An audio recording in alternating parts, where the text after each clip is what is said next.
What if I told you that this morning, this very ordinary Tuesday morning, holds the exact same potential for transformation as your wedding day? As the day your child was born? As that moment you first fell completely, breathlessly in love? You'd probably think I was crazy, right? Here's what I've discovered after decades of studying spiritual wisdom and working with thousands of people searching for deeper meaning. There are no ordinary days. There are only days we've forgotten how to see clearly. You're watching this video because something inside you knows there's more. More aliveness is available to you. More love, more purpose, more connection to something greater than the endless cycle of alarm clocks, obligations, and scrolling through your phone before bed. And you're absolutely right. There is more. But here's what most of us do instead. We wake up already defeated. The alarm goes off and our first thought is, ugh, another day. We check our phones before we've even fully opened our eyes, immediately flooding our consciousness with other people's emergencies, opinions, and highlight reels. We stumble through morning routines on autopilot, mentally rehearsing our to-do lists, our worries, our complaints about traffic, or our boss, or that person who cut us off yesterday. By 9 a.m., we're already living like victims of our own lives. Sound familiar? Here's the thing. The ancient mystics and modern spiritual teachers agree on something profound. You are not a human being having a spiritual experience. You are a spiritual being having a human experience. Read that again. Let it sink in. You are a spiritual being. That changes everything. What if every day, this day, today, is your soul's perfect curriculum? What if the very life you're living, with its traffic jams and toddler tantrums, its heartbreaks and small victories, is exactly what your spirit signed up for? What if you're not here to escape your humanity, but to fall so completely in love with it that every ordinary moment becomes an adventure in awakening? That's what we're talking about today. 7 simple keys that can transform any day from mundane survival into magnificent living, not by changing your circumstances, but by changing how you show up to them. Key number 1, wake up to who you are. Every single day, you get to choose your first thought. Will it be, oh no, another day? Or, good morning, magnificent being? Because here's what's true. You are made of the same energy that creates stars. You are literally light, having a human experience. Your essence is eternal, perfect, and connected to the divine source of everything. I know. You're thinking, that's a beautiful idea, but have you seen me before coffee? Yes, even before coffee. Especially before coffee. The spiritual you doesn't need caffeine to be magnificent. Try this tomorrow. Before you check your phone, before you think about your problems, place your hand on your heart and say, good morning, beautiful soul. What wants to be created through me today? Key number 2, see life as your perfect classroom. Here's the shift that changes everything. Stop asking, why is this happening to me? And start asking, what is this here to teach me? That difficult colleague, that's not a punishment. That's your masterclass in patience and compassion.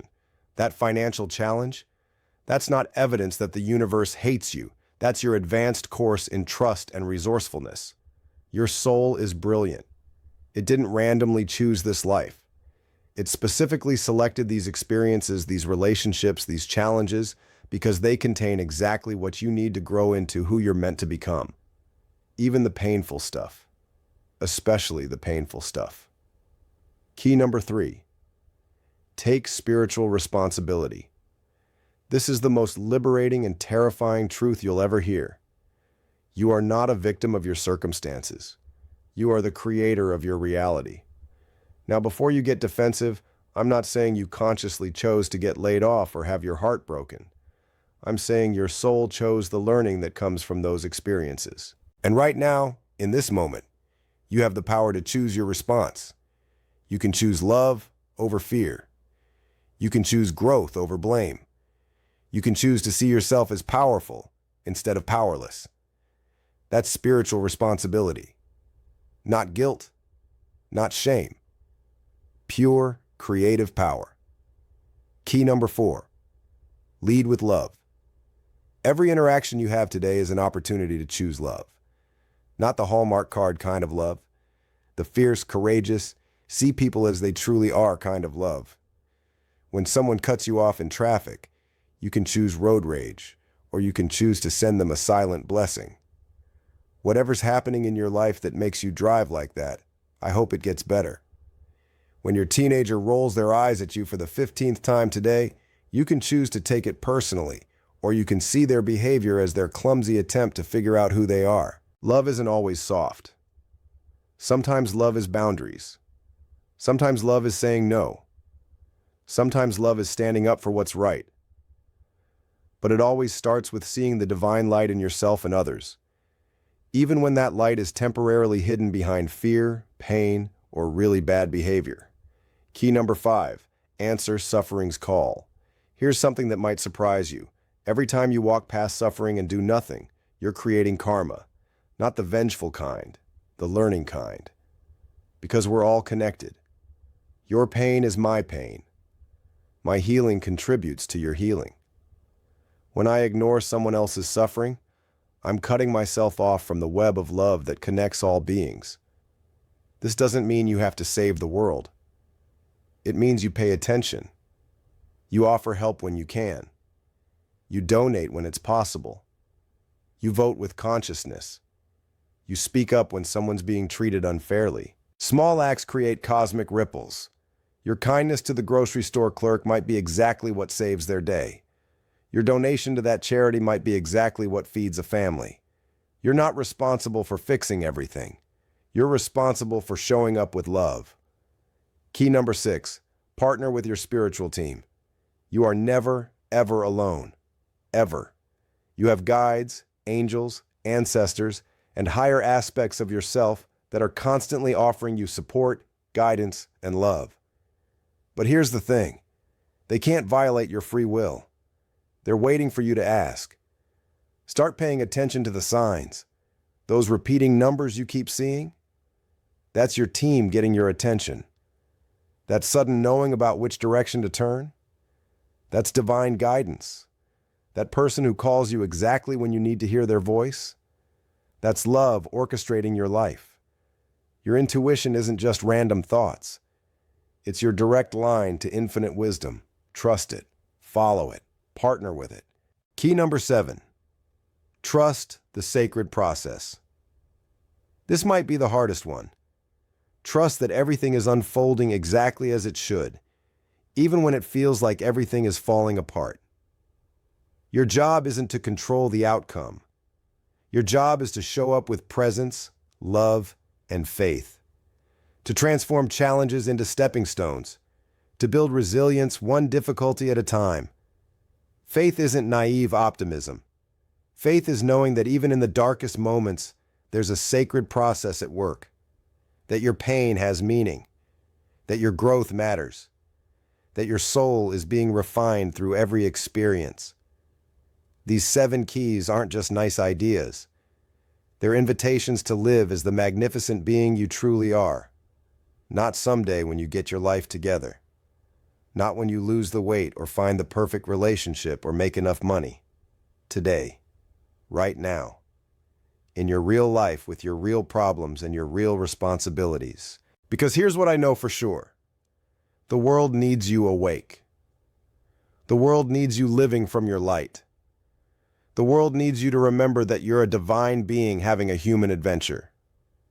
Your family needs it. Your community needs it.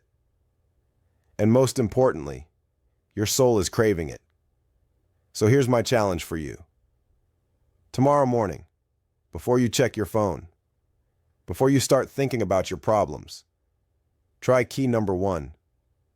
Place your hand on your heart and say, "Good morning, magnificent being. What wants to be created through me today?"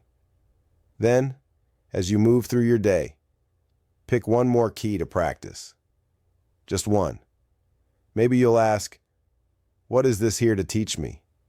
when something frustrating happens. Maybe you'll send love to that difficult person instead of judgment.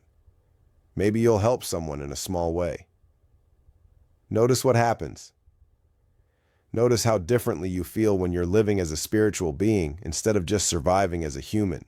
If these ideas resonate with you, if something in your soul is saying, yes, this is what I've been looking for, then I want to invite you to go deeper. These 7 keys are just the beginning.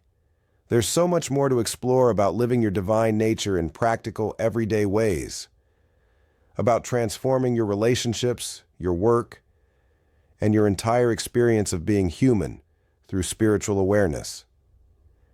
Your soul chose this life for a reason. Your spirit picked this exact combination of challenges and opportunities because they contain everything you need to become who you're meant to be. The question isn't whether you're spiritual enough or evolved enough or ready enough. The question is, are you willing to remember who you really are? Are you willing to live like the being of light you've always been? Are you willing to make today, this ordinary, extraordinary day, your soul's perfect canvas? You are so much more magnificent than you remember. It's time to come home to yourself. It's time to live your divine nature, not someday, but today.